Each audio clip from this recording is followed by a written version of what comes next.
This is all for natural hair. We just kept this little tiny bit as our guide, and that's what we're gonna do as we work our way down. We're always just gonna use a little bit of that piece to help blend it out.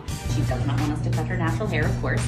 So this is gonna be my guide, and I know that when I start with my twisting and slide cutting, I'm gonna start with her guide, and we're gonna take that off there.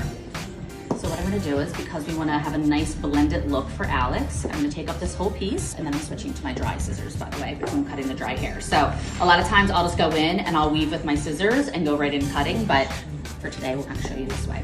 So I'm gonna go in, I have the whole extension sandwich, and we're going to take it about here. And again, I'm gonna do a really fine weave, so it's almost as if I'm highlighting. I'm getting some of the top, some of the bottom.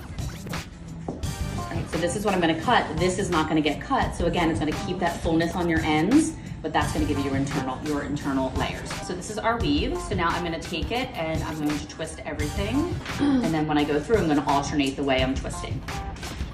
So again, I'm gonna use this piece. There's my guide, it's just about here. And then I'm gonna just take my scissors. That's where I wanna be, and we're just going to slide cut down.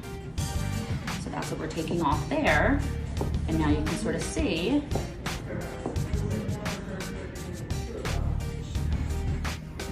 right how she has the different lengths going on there. It's gonna start taking some of that bulkiness away, but we're establishing, still keeping that length that she wants.